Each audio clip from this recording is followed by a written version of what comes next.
Hello and welcome to Most Haunted. We're about to embark on one of television's most extensive investigations into the paranormal. We guarantee no tricks, no camera illusions and no practical jokes. If we find nothing, then you'll see nothing. But if we do manage to catch anything at all, we will share it with you honestly and leave it up to you to make up your own mind.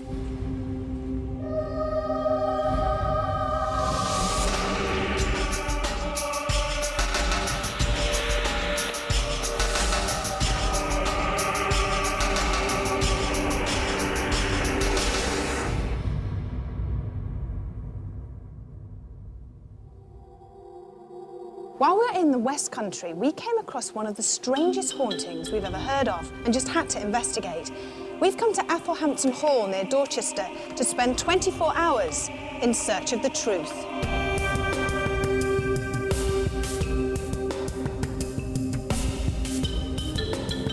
There's been a manor at Athelhampton for over 1,000 years, but parts of the present building date back to the Middle Ages. Its history is a checkered one. From a fine manor house, it fell into disrepair as a tenant farm, but was restored to its former glory by the Cook family, who still live here today. If the books are anything to go by, Athelhampton is one of the 10 most haunted houses in England.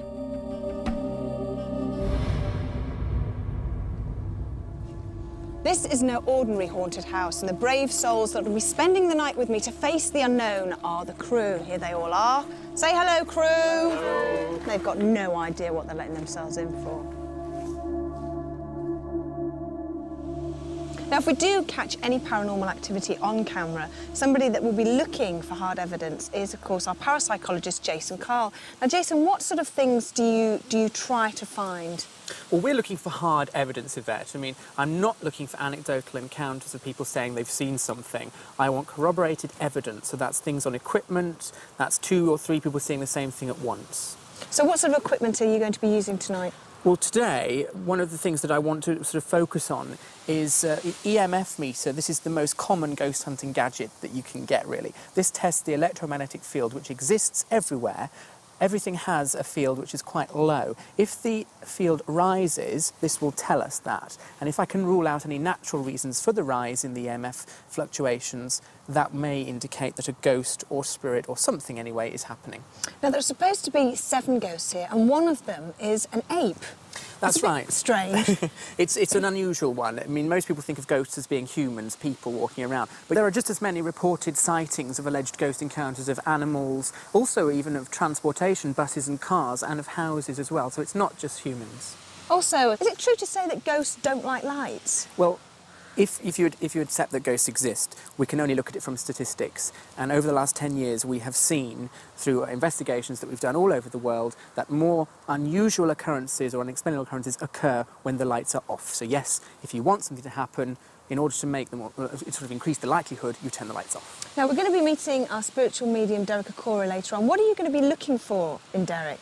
I'm going to be looking for Derek to come up with names, dates, precise and small details, which may seem irrelevant, that we can check. Things that he couldn't have known in advance. I mean, Derek doesn't know where he's coming, so we need very small, intricate pieces of information that he couldn't possibly have known, which I can check with the owner, and later on, perhaps then that will show that what he's doing is something other than remembering facts. We want more evidence than that. Okay. And of course, he is the last member of our team, and he's actually on his way to the location now, and we've given him no information whatsoever of Athelhampton Hall, so it's going to be very, very interesting to see what he comes up with.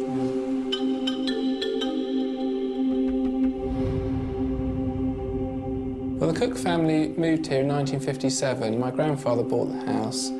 He was a surgeon by profession, but he wanted to retire to a house where he could house his antiques collection. And I think he had a taste for something a little bit different as well. I think having lived here for 30 years, there have been certain sort of spine-chilling moments.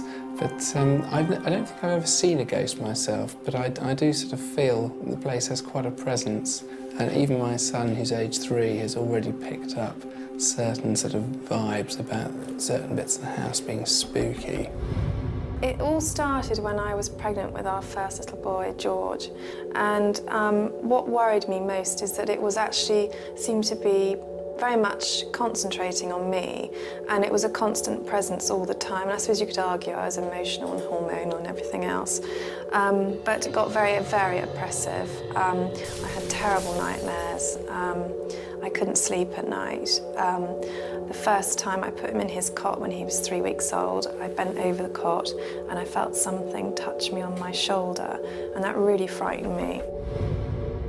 I actually asked somebody to bless that part of the house and find out what it was, and she found that it was a child, a little girl. She said that she thought it was probably 16th century, this little girl. And yes, I thought that was actually quite sad that it had gone on that long without anybody sort of doing anything about it.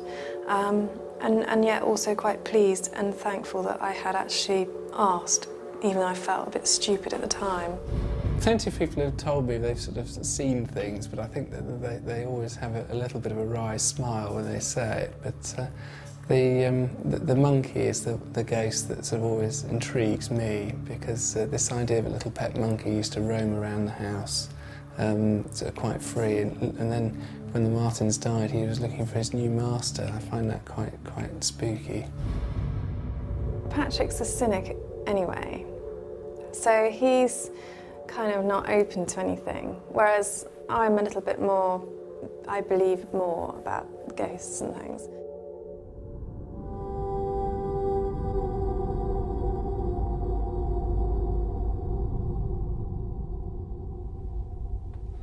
This is the Great Hall, and it's the oldest room in the house.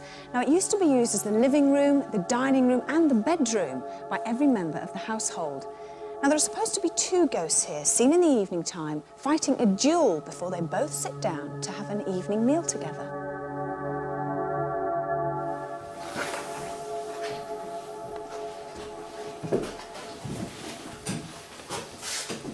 This tiny chapel has been described as the epicentre of paranormal activity of this particular building. One theory is it's the gateway from this world to the next. The most unusual ghost here at Athelhampton Hall is that of an ape.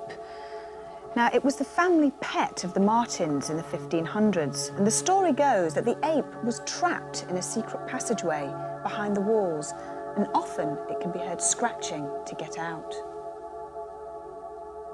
The most reported ghost here is that of the Grey Lady, who walks through the passageways and comes into this bedroom. A housemaid once mistook her for a member of the public, and when she asked the Grey Lady to leave, she obligingly stood up and disappeared through the wall.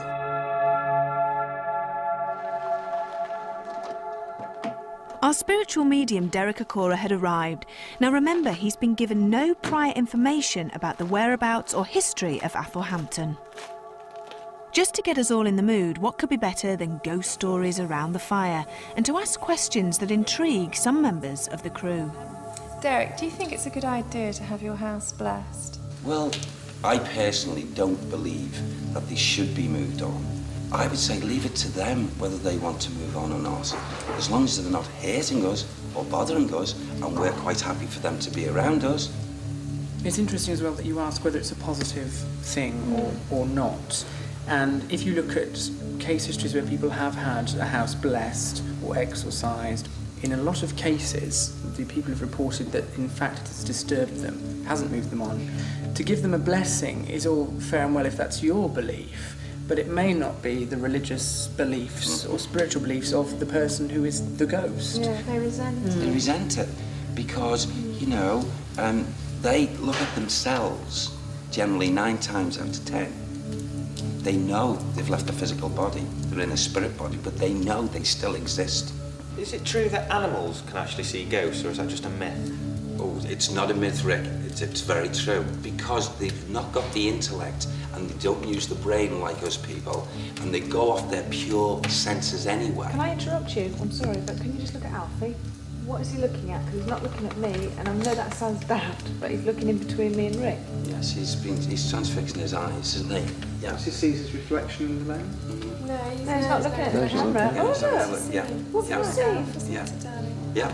He's aware. Look at him. Oh, good God, what's here? No, it's really straining. I have a job to hold. He's seeing it, yeah. Why is he looking? He's seeing an ape. It's an ape. It's a monkey.